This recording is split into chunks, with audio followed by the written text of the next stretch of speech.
नमस्कार, स्वागत है आपका डॉक्टर साहिब में और मैं हूं आपके साथ सौम्य राठी। डॉक्टर साहिब के आज के एपिसोड में हम एक बेहद दिलचस्प चीज़ के बारे में बात करने वाले हैं, या फिर यूँ कहें कि दो ऐसी चीज़ों के बारे में बात करने वाले हैं जो लोगों को सबसे ज़्यादा परेशान करती है, और दोनों के बीच का रिश्ता क्या है आज वो समझेंगे। आज के एपिसोड में जानेंगे कि ब्लड प्रेशर यानी कि हाई बीपी और खर्राटों में क्या रिश्ता है, और इसके बारे में जानकारी देने के लिए इस वक्त मेरे साथ बैठे हैं डॉक्टर प्रकाश कुमार, जो कि बिहार के सबसे जाने माने फेफड़े से जुड़े रोगों के विशेषज्ञ हैं। सबसे पहले डॉक्टर साहब नमस्कार, बहुत बहुत स्वागत है आपका। नमस्कार, मैं डॉक्टर प्रकाश सिन्हा हूँ। मैं यहाँ भारत से हमारे हॉस्पिटल में सीनियर चेस्ट फिजिशियन हूँ और मैं यहाँ पर सांस से रिलेटेड जो भी बीमारियाँ हैं मैं सभी उसको मैं देखता हूँ। और खर्राटे का जो स्लीप डिसऑर्डर ब्रीदिंग होता है, खर्राटे को बोलते हैं।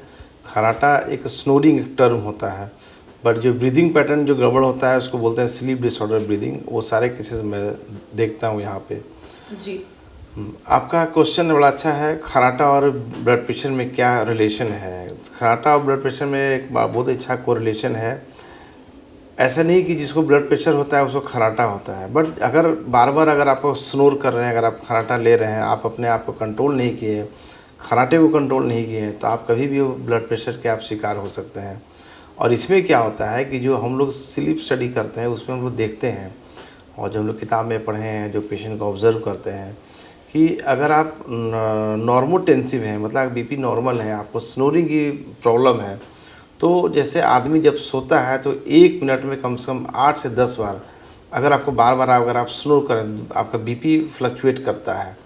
तो आप सोच सकते हैं आप रात में कितने घंटे आप सोते हैं, कितने बार आपका बीपी ब्लड प्रेशर आपका फ्लक्चुएट करता होगा। नॉर्मल वे में अगर आप फ्लक्चुएट करें 1 बार 2 बार 3 बार तो आप बॉडी आपका टॉलरेट करता है। बट अगर आप बार बार खर्राटा ले रहे हैं और जितना बार आप खर्राटा लेते हैं उतना बार आपका बीपी फ्लक्चुएट करता है। इससे क्या होता है कि आपका जो ब्लड प्रेशर टोटली अनकंट्रोल हो जाता है। आपका दवाई पर दवाई आपका बढ़ते चला जाता है। जब तक आपका स्नोरिंग कंट्रोल नहीं होगा आपका बीपी कभी भी कंट्रोल में नहीं आता है। तो हम लोग जो पेशेंट आता है उसको ऑब्ज़र्व करते हैं, पहले देखते हैं, समझते हैं, बीपी चेक करते हैं। अगर हाइपरटेंसिव है तो उससे हिस्ट्री लेते हैं कि आपको स्नोरिंग होता है कि नहीं होता है। उसके बाद उसका स्नोरिंग का जांच करते हैं, स्लीप स्टडी करते हैं। उसमें देखते हैं अगर आपका मॉडरेट स्नोरिंग में अगर आप आ गए हैं या माइल्ड में है तो आपका बीपी तो हायर साइड में रहता है। मॉडरेट और सीवियर में चले गए तो आपका बीपी बहुत ही हायर साइड में रहता है। आप दवाई पर दवाई खाते जाइएगा, बीपी कभी भी कंट्रोल में नहीं आएगा, जल्दी कंट्रोल में नहीं आएगा। तो बेटर हो कि आप स्नोरिंग का जांच कराइए, उसके अनुसार अपने आप को आप उसका थेरेपी लीजिए, ताकि आप बीपी का दवाई से भी आप बच सकते हैं। कम दवाई खाने को पड़ेगा और आपकी नींद भी अच्छी रहेगी। रात में आप अच्छी नींद से अच्छी नींद आप तय करेंगे।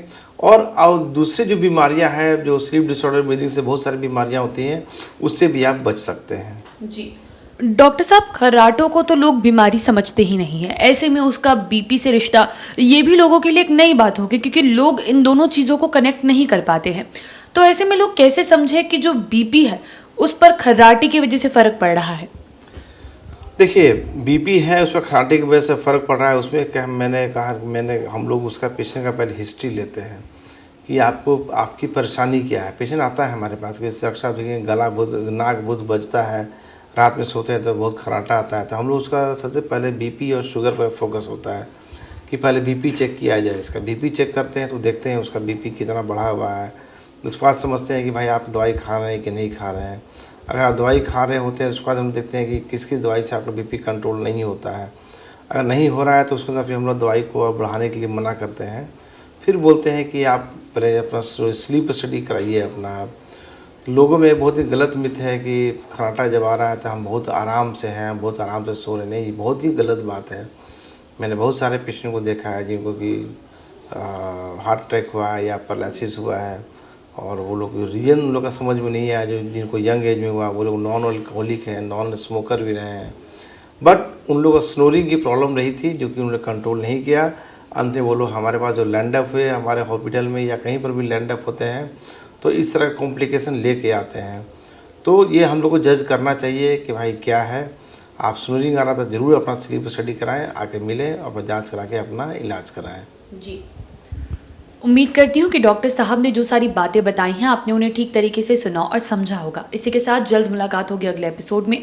तब तक के लिए अगर वीडियो को फेसबुक पर देख रहे हैं तो पेज को लाइक करें, यूट्यूब पर देख रहे हैं तो चैनल को सब्सक्राइब करें, कमेंट सेक्शन या मेल बॉक्स के माध्यम से आप बता सकते हैं कि डॉक्टर साहब से आपके क्या सवाल हैं। धन्यवाद।